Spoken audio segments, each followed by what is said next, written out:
Traffic enforcer binangga umano ng sinita niyang jeep sa Dagupan City at pagsalpok ng SUV sa isang motorsiklo sa Malasiki, Pangasinan, nahuli kam. Balita hati ni Jasmine Gabriel ng GMA Dagupan. Sa kuha ng CCTV camera sa isang kalsada sa Malasiki, Pangasinan, makikita ang isang SUV na tinangkang unahan ng sinusundang motorsiklo. Pero tila nabitin ito kaya nasagi ang motor. Sumemplang ang motorsiklo.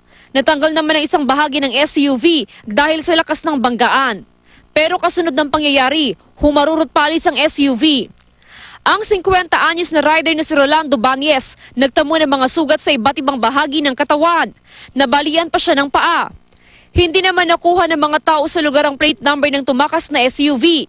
Hindi rin maaninag sa CCTV footage ang plaka ng sakyan.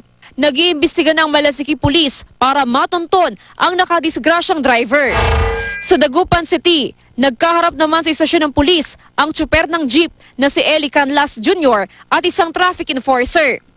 Hiniling ng enforcer na wag na siyang pangalanan. Reklamo niya, binangga siya ni Canlas matapos niya raw itong sitahin dahil sa pagbaba ng pasahero sa no unloading zone.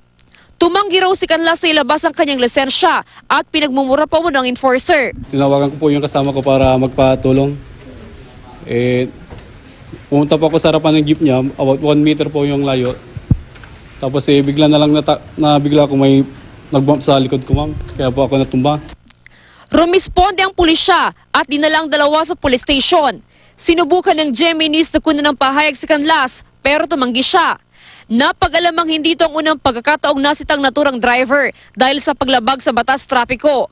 Base sa record ng otoridad, may patong-patong siyang traffic violations, kabilang ang speeding at failure to obey police order. Desidido ang traffic enforcer na magsampa ng reklamo. Jasmine Gabriel, GMA News.